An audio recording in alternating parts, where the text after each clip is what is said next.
American to hold that rank. He's been an outspoken voice on some of the most pressing issues facing his church and this country. Chris Livesay spoke to Gregory and joins us now from Rome. Chris, great to see you. Good morning. Good morning, Michelle.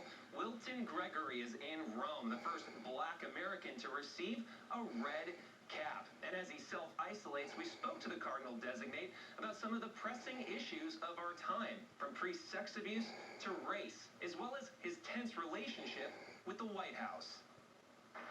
He was named a cardinal. Monsignor Wilton Gregory. Without any warning. Were you surprised?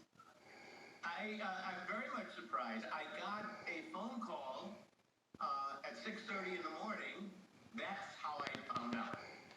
Trailblazing since the 6th grade, Wilton Gregory converted to Catholicism in 1958 as his parochial school in Chicago underwent integration and white flight. There were white kids transferring out and black kids transferring in. So at the end of the 6th grade, there were then only about 6 or 7 white kids left, and the rest were African-American students. Since entering the priesthood, a keystone of his ministry has been welcoming diversity, including the LGBTQ+ community. But he really stepped up as a leader amid the church's biggest disgrace, priest sex abuse. In our work toward protecting minors, while leading the U.S. Bishops' Conference, he championed a zero-tolerance policy to remove offending clerics from ministry. Last year, Pope Francis named him Archbishop of Washington, D.C. I will rebuild your trust. The same year, one of his predecessors, Theodore McCarrick, was defrocked for sex abuse, culminating this month in a groundbreaking Vatican report. Let's be honest, Chris.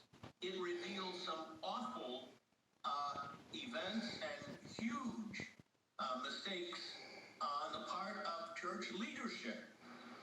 But it's the leadership at the White House he's most forcefully challenged, calling it baffling and reprehensible when President Trump visited the St. John Paul II National Shrine in Washington.